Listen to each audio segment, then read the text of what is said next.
अभी बनजिंदर पास्टर जो आ रहा था चंगाई सभा करने, उसको हमने रोक लगा दिया। भाई साहब, लाखों की भीड़ें चर्च में आने वाली हैं उधर। मैं कह रहा हूं मेगा चर्चिस होंगी छत्तीसगढ़ में। अगर इस तरीके का कोई भी विधर्मी हमारे छत्तीसगढ़ में बरगलाने का, फुसलाने का और जादू टोना करने का अगर प्रयास करता है तो उसको मुंहतोड़ जवाब दिया जाएगा। मेरा परमेश्वर जीवित है, वो उस स्टेट में परमेश्वर का झंडा ऐसे खड़ा करेगा, दुनिया की ताकत हिला नहीं पाएगी।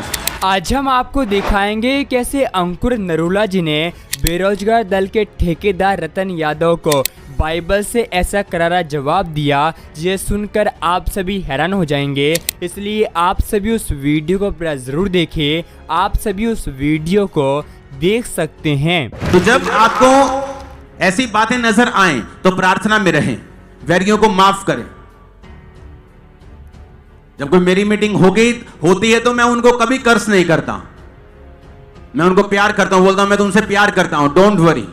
जो खुदा ने, अगर ये खुदा का काम है वो कर लेगा। और मैं आपको बता रहा हूं, झंडा देखा है मैंने प्रोफेटिकली, झंडा, यीशु के नाम का झंडा। कोई दुनिया की ताकत इसे रोक नहीं पाएगी, जो जितने मर्जी खड़े हो जाएंगे। मैं आपको बता रहा हूं, परमेश्वर साबित करेगा, वो दिखाएगा। हालेलुया। पंजाब में भी ऐसा ही हाल होता था।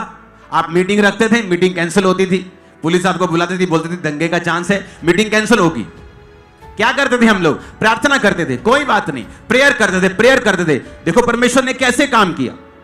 धीरे धीरे सुसमाचार लोगों तक फैलता गया। अब लोग इतने, वो खुद कहते भाई साहब आपको परमिशन दे दिए, कोई काम हो तो बताइए, सब ठीक होगा, सब अच्छी तरह से। अभी ऐसा उल्टा हो गया। हालेलुया। तो ये पॉसिबल है अगर हम राइट स्पिरिट के साथ चलेंगे। आपकी फैमिली में भी ऐसा ही होता है। अभी आपका दुश्मन है, आपकी जान का दुश्मन है, क्योंकि आप क्रिश्चियन हो गए हैं। परमेश्वर को मौका दीजिए काम करने का। आप प्रभु में बढ़िए, पवित्रताई में बढ़िए, प्रार्थना में बढ़िए, परमेश्वर के वचन में, उसके रोशनी में बढ़िए। फिर देखिए धीरे धीरे परमेश्वर आपकी लाइफ और परिवार में क्या करता है। ऊंची बात में जितनी ताकत है, हालेलुया का नारा लगाओ जरा। आमीन। आप देख लेना ये बात, ये प्रभु ने प्रोफेटिकली मुझे दिखाया है।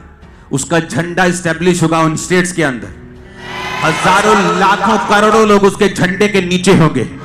ये झंडा, मैं मेरी चर्च या तेरी चर्च की बात नहीं कर रहा हूं, ये झंडा खुदाबंद का होगा, चर्च कोई भी हो।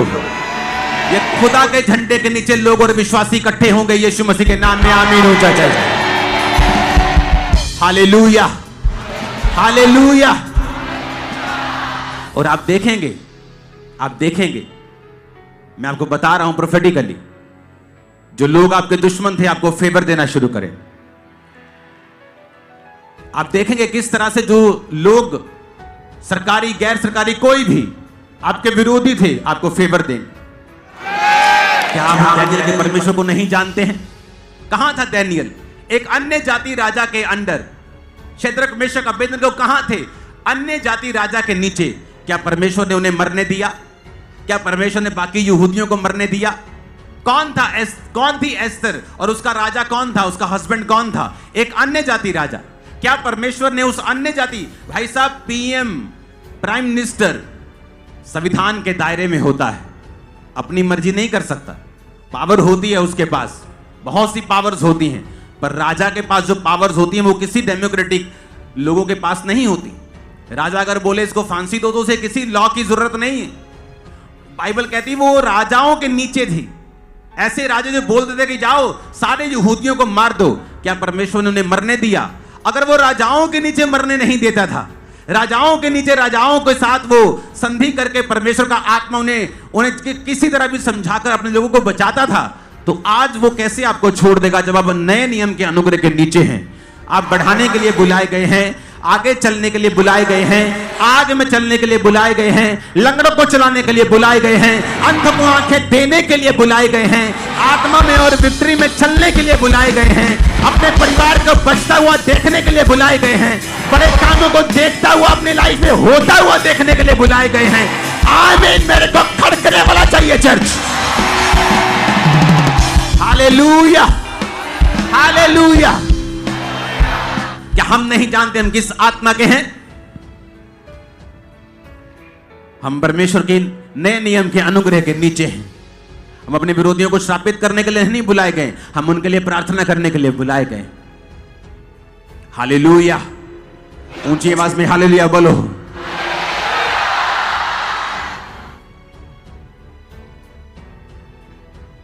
मेरी लाइफ में बहुत सी ऐसे टेस्टिमनीज जहां पे परमेश्वर ने दुश्मनों को शर्मिंदा किया। एक नहीं, एक व्यक्ति के खिलाफ नहीं, कितने सैकड़ों व्यक्तियों के खिलाफ।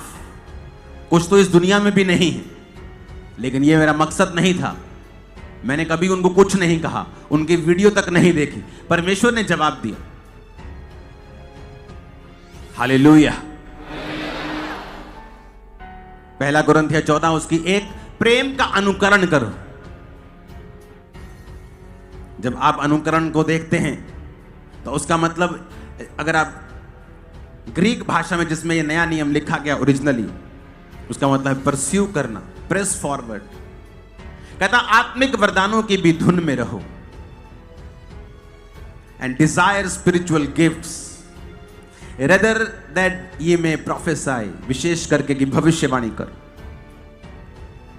कहता प्रेम का अनुकरण करो और आत्मिक वरदानों की भी धुन में रहो। प्रेम मैंने आपको समझा दिया किसे कहते हैं। यीशु मसीह ने कहा अगर तुम अपने नमस्कार करने वालों को ही नमस्कार करो तो तुम में और अन्य जातियों में कोई फर्क नहीं। वो भी अपने नमस्कार करने वालों को नमस्कार करती हैं और तुम भी अपने प्रेम करने वालों को प्रेम करते हो। कहता फिर तुम में और उनमें कोई फर्क नहीं। अगर तुम पिता की संतान ठहरना चाहते हो तो तुम्हें दुश्मनों से भी क्या करना पड़ेगा? प्रेम करना पड़ेगा। फिर कहता आत्मिक वरदानों की धुन में रहो। कलीसिया को एस्टेब्लिश होने के लिए आत्मिक वरदानों की जरूरत है। आज बहुत सारे पास्टर्स ग्रोथ में नहीं हैं क्योंकि उनमें आत्मिक वरदानों की कमी है। बहुत सी जगहों के ऊपर हाथों और पैरों की कटी हुई गॉस्पल सुनाई दे रही है। कुछ लोग सिर्फ प्रीच करने के लिए बुलाए गए हैं, वो बात अलग है, लेकिन वो प्रीच करने के साथ साथ हीलिंग और प्रोफेसी का विरोध करते हैं, जो कि गलत है। बाइबल कहती है आत्मिक वरदानों की धुन में रहो। अब आप वो बात सुनना चाहते हो जो कोई व्यक्ति कह रहा है, चाहे वो परमेश्वर का ही क्यों ना हो, या आप वो बात सुनना चाहते हो जो प्रभु का वचन आपको कह रहा है। आप सभी इस वीडियो को भी छोड़ के ना जाए, आप सभी इस वीडियो को पूरा जरूर देखें। जैसा कि आपने वीडियो में देखा कैसे प्रभु यीशु मसीह के दास अंकुर नरूला जी ने बेरोजगार दल का ठेकेदार जो कि रतन यादव है उनको करारा जवाब दिया।